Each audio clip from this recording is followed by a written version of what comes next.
আজকে তোমাদের সাথে বহু চর্চিত একটা বিষয়, যেটা বেশ কিছুদিন ধরে সোশ্যাল মিডিয়া ভীষণভাবে উথাল-পাথাল হচ্ছে, সেই ঘটনাটা নিয়ে কিছু কথা শেয়ার করব বলে ভাবলাম।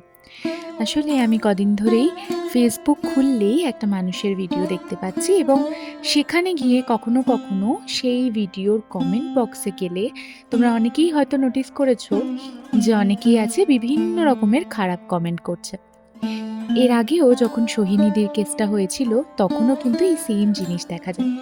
এবার তার মধ্যে আমরা অনেক সময় খেয়াল করলে দেখতেও পাই যে সবথেকে বেশি হয়তো মেয়েরাই এরকম ধরনের কমেন্ট করছে। কি? যে হ্যাঁ, বন্ধুর সাথে সবসময় বেশি ঘুরে বেড়ালে সংসার হয়? বা ধরো আ হয়তো উনি এই জিনিসটা করেছেন, উনিই দায়ী ওনার সন্তান হারানোর জন্য। দেখো, এত কিছু আমি জানি না, তবে একটা জিনিস আমি ছোটবেলা থেকে শিখে এসেছি, কাউকে যদি সহানুভূতি নাও দেখানো যায়, তাকে কুকথা কুমন্তব্য না করাই বেটার। আমার যদি কোনো ভিডিও ভালো না লাগে, আমার যদি সে মানুষটা সম্বন্ধে কোনো রকমের কোনো খারাপ কিছু মনে হয়ে থাকে, আমার মনে হয় সেটা তাকে এই মুহূর্তে এভাবে না বলাই বেটার। দেখো, সন্তান হারানো বা সুইসাইড করা, এই দুটোই কেউই ইচ্ছাকৃত উইদাউট এনি রিজন চাপে না পড়ে কিন্তু করে বলে আমার মনে হয় না। তো এটা আমার বক্তব্য। আর তাছাড়াও আমি একটা জিনিস তোমাদের সাথে শেয়ার করতে চাইবো, যে suicide is not a solution. তো অলওয়েজ আমার মনে হয় যাদের কোনো রকমের কোনো ডিপ্রেশন বা অ্যাংজাইটির সমস্যা হচ্ছে, কখনো কখনো হয়তো আমার নিজেরও হয়েছে বা হয়, তো সেক্ষেত্রে আমার মনে হয় সেখানে একটা ডক্টর কনসাল্ট করা ভীষণভাবে প্রয়োজন। সাইকিয়াট্রিস্ট দেখালে তোমরা হয়তো সুস্থ হয়ে উঠতে পারো।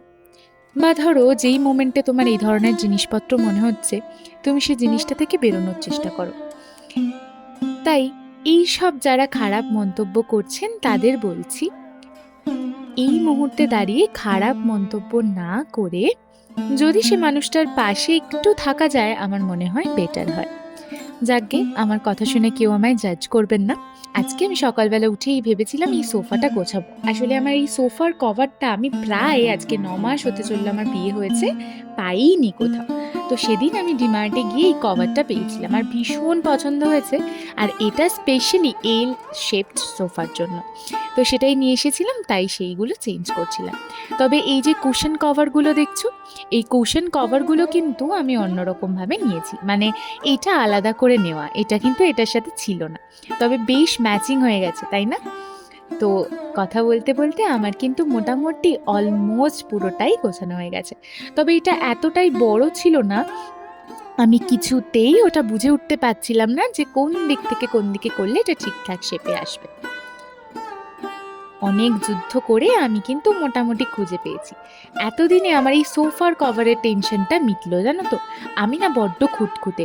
ওই যে টাওয়েল পেতে রাখতাম, একটু ধুলোবালি হতো, আমার না ঠিক পোষাতো না। আর টাওয়েল দেখবে বেশি দিন পেতে রাখলে একটুখানি রোঁয়া রোঁয়া উঠতেও শুরু করে।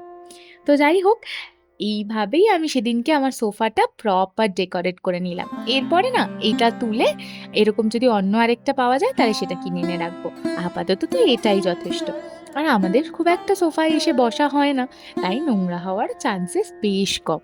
কিন্তু আমার কিন্তু এই জায়গাটা, মানে এই এল যে শেপটের জায়গাটা, এই জায়গাটা কিন্তু একটু অসুবিধা হয়েছিল এটা সেট করতে। কারণ এটা একটু আনইভেন হয়ে যাচ্ছিল, বুঝতে পারছিলাম না কোন দিক থেকে কোন দিকে রাখলে ঠিকঠাক হবে।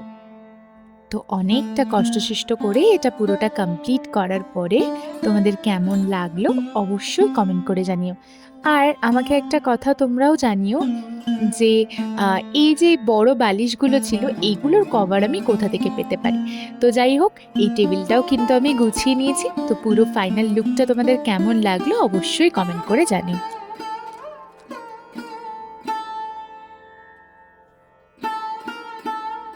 আজকের ব্লগটা এতটাই, দেখা হচ্ছে নেক্সট ব্লগ।